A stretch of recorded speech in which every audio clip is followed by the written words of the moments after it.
120년 전 1901년 용산구 온효로 이가, 그리고 30년 후 1932년 1월 일본 도쿄 경시청 앞 1월 8일.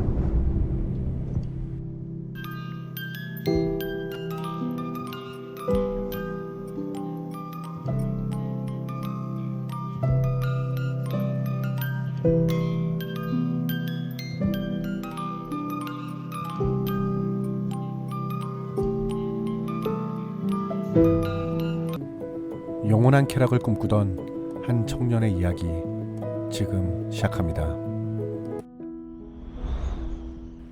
이봉창 의사는 1901년 8월 10일 서울 용산구 원효로 이가에서 이진구의 둘째 아들로 태어났다. 10살까지의 이봉창 의사는 꽤 부유하게 살았었다고 합니다. 아버지께서 사업을 하셨는데 사업이 잘 되셨거든요.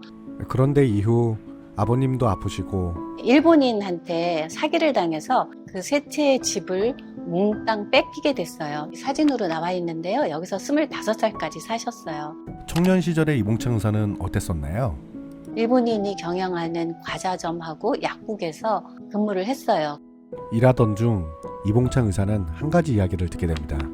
용산역에서 근무를 하면 월급도 많이 받고 승진도 잘 된다는 얘기를 듣고 용산역으로 근무처를 옮깁니다.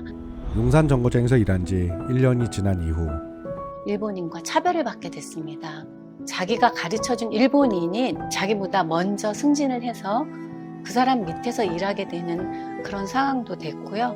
월급도 그 사람들보다 반 정도 덜 받게 되고 이러는 차별을 이제 겪게 됐습니다. 점점 더 심해지는 일본인의 차별과 멸시를 견디지 못한 이봉창은 그만두고 1년 동안 방황을 하다가 일본에 가면 차별을 덜 받는다는 그런 얘기를 듣고 조카하고 같이 일본으로 건너가게 됩니다. 그러나 일본에서도 조선인이라는 이유만으로 심한 멸시와 차별을 겪었었다고 합니다. 그러던 어느 날 친구가 교토에 일왕 즉위식이 있으니까 거기 한번 가보자 해서 교토로 일왕 즉위식을 보러 가요.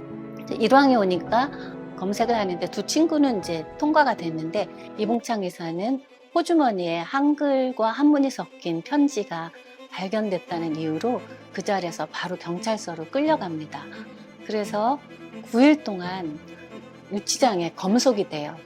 그때 이봉창 의사가 이제 자기 정체성에 대해서 굉장히 고민을 하는 그런 계기가 됩니다. 그리고 조선인으로 살아야 되겠다. 나라를 뺏겼으니 나라 찾는 일을 먼저 해야 되겠다 하고 이제 결심을 하게 돼요. 상해로 가면 영국 전차회사가 조선인을 우대하고 또 거기 가면 임시정부도 있어서 네가 독립운동을 한다면 거기서 활동도 할 수 있을 것이다 라는 얘기를 듣고 상해로 넘어오게 됩니다. 그 밀정이라고 쫓겨났었다고 하는데 그건 어떻게 된 건가요?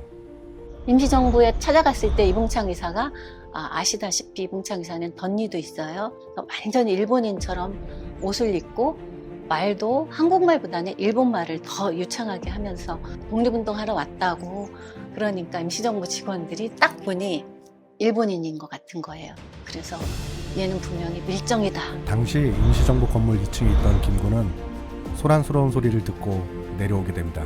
내려와서 가만히 이봉창 의사를 보니 뻔한 것 같은 거예요. 그래서 따로 불러가지고 자초지종을 이제 묻게 돼요. 여러 번 만나서 얘가 정말 독립운동할 인물인지를 탐색을 합니다. 그러다가 점점점 확신을 하게 되죠. 이제 월급을 받으면 이제 임시정부 직원들하고 먹고 마시려고 찾아오는데 이제 이봉창 의사가 어느 날 너희들 여기서 독립운동 한다고 그러면서 뭐 하는 거냐.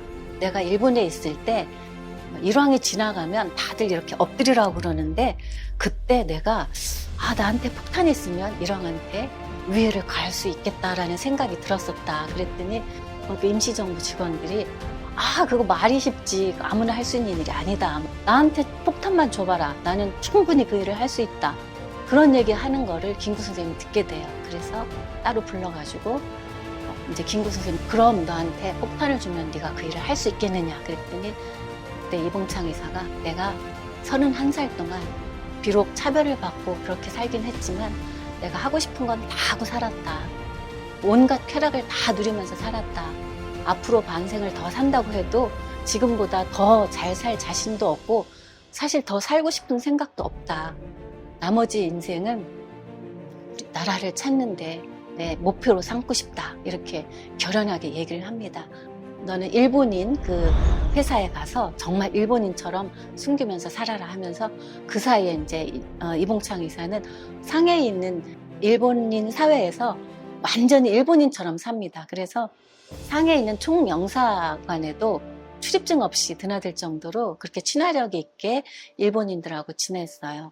이제 러시아 식당에서 식사를 하고 이봉창 의사를 따로 불러가지고 목에다가 선서문을 걸고 양손에 폭탄을 쥐게 합니다. 한 손에 들은 거는 거사용이고 한 손에 들은 거는 자폭용이에요. 그리고 뒤에 태극기를 길게 이렇게 배경으로 해서 사진을 찍고 한인회구단 1호로 가입을 합니다. 15일 날 만나가지고 폭탄 사용법하고 이제 폭탄을 어떻게 운반을 해야 되는지 이런 것도 다 이제 듣게 돼요. 들어가서 사진 찍으러 갔을 때 김 교수님 표정이 너무 처절하니까 선생님 그런 표정 하지 마세요. 나라를 위해서 목숨을 바치러 가는데 우리 웃으면서 찍읍시다. 그렇게 찍고 식사를 같이 하고 이제 헤어졌습니다. 헤어지고 이후 이봉창은 고베를 거쳐 오사카를 지나 도쿄로 오게 됩니다.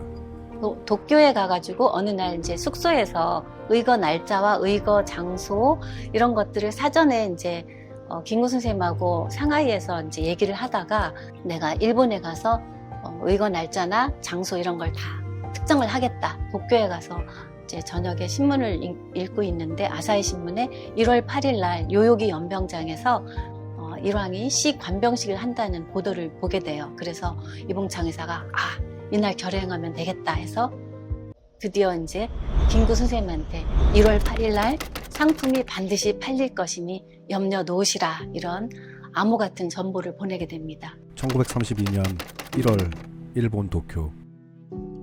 단단히 이제 준비를 하고 나와가지고 원래는 이제 시 관부영식장으로 가는 일왕한테 폭탄을 던지려고 했는데 여러 가지 여건상 불발이 됐어요. 그래서 돌아오는 길에 해야 되겠다 싶어서 이제 뉴스를 계속 듣고 있었는데 이제 이때쯤이면 나가면 되겠다 싶어가지고 나갔는데 벌써 일왕이 저 앞쪽으로 가고 있는 거예요.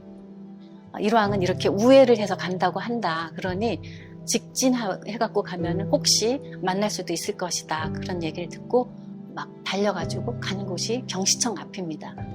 벌써 사람들이 6, 7겹으로 막 이제 서 있었는데 거기를 막 뚫고 두세 겹 앞으로 도쿄 경시청 앞.